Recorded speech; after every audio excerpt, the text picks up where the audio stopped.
પૂર્વ કચ્છ પોલીસના cyber crime cell દ્વારા એક ગુનો દાખલ કરવામાં આવેલ છે, જેમાં ભારતીય ન્યાય સંહિતાની કલમ 316(2), 318(4), આઈટી એક્ટની વિવિધ કલમો હેઠળ જે ગુનો દાખલ કરવામાં આવેલ છે, જેમાં ફરિયાદીએ જે પોતાની વિગત જણાવેલ છે એ પ્રમાણે અમુક લોકો જે હતા એ અમુક લોકો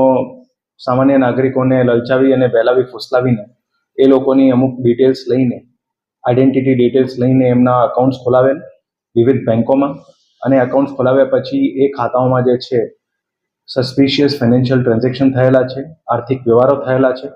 અને આખી વિગત જણાવીને પૂર્વ કચ્છના સાયબર ક્રાઇમ સેલના પીઆઈ વી.કે. ગઢવી અને એમની ટીમ દ્વારા આ એક આખી જે રેકેટ હતી એમને ડિટેક્ટ કરવામાં આવેલી છે, જેમાં અત્યાર સુધીમાં 2 લોકોની ધરપકડ કરવામાં આવેલી. જે 2 લોકોના નામ છે નરેન્દ્ર ઉર્ફે હિતેશ કિશનલાલ રાજપૂત, અને સેકન્ડ છે પ્રમોદ કુમાર ઉર્ફે આશીષ મહેન્દ્રકુમાર ચાંગેર, એ અમદાવાદનો રહેવાસી છે.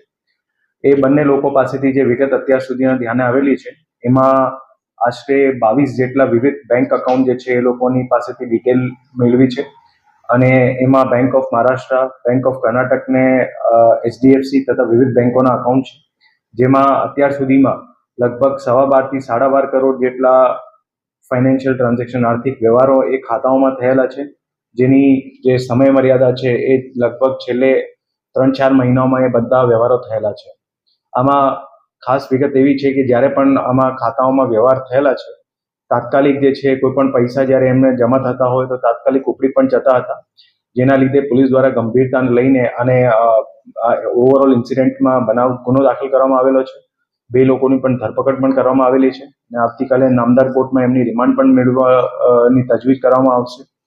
આ આખા જે બનાવ બનેલો છે જેમાં બહુ મોટા આર્થિક વ્યવહારો થયેલા છે, એના સાથે સાથે પોલીસ દ્વારા જીએસટી વિભાગ અને ઇન્કમટેક્સ વિભાગની પણ મદદ લેવામાં આવશે, કારણ કે જે આર્થિક વ્યવહારો થયેલા છે એ વ્યવહારોનું પર્પઝ અને એની સાથે સાથે એ અલ્ટિમેટ એમનું એન્ડ ક્યાં સુધી થતું હતું અને કેટલા ટાઈમથી ચાલતું હતું એ બધી વિગતો મેળવવા માટે જીએસટી અને ઇન્કમટેક્સ વિભાગની મદદ જે છે પોલીસ દ્વારા લેવામાં આવશે. આ આખા રેકેટમાં બીજા પણ જે લોકો સંડોવાયેલા છે, જેમાં 2 લોકોના બીજાના પણ જે છે નામ ખુલ્યા છે, જેમાં 2 લોકોના નામ છે, એક છે મહિલા જે હસ્મિતાબેન મનોજભાઈ ઠક્કર, અને સેકન્ડ છે રાજ દીપકભાઈ ધનવાની. એ બંને લોકો અત્યારે વોન્ટેડ છે. એ લોકોની પણ જે છે પોલીસ દ્વારા ધરપકડ કરવાની તજવીજ ચાલુ છે.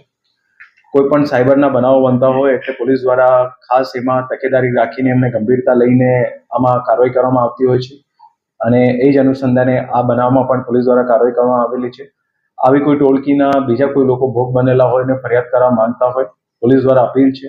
નિશ્ચિતપણે આવે અને પોતાની કોઈ ફરિયાદ હોય તો એ બેઝિઝક પોલીસને જણાવે, એટલે એમાં આગળમાં કાર્યવાહી કરવામાં આવશે.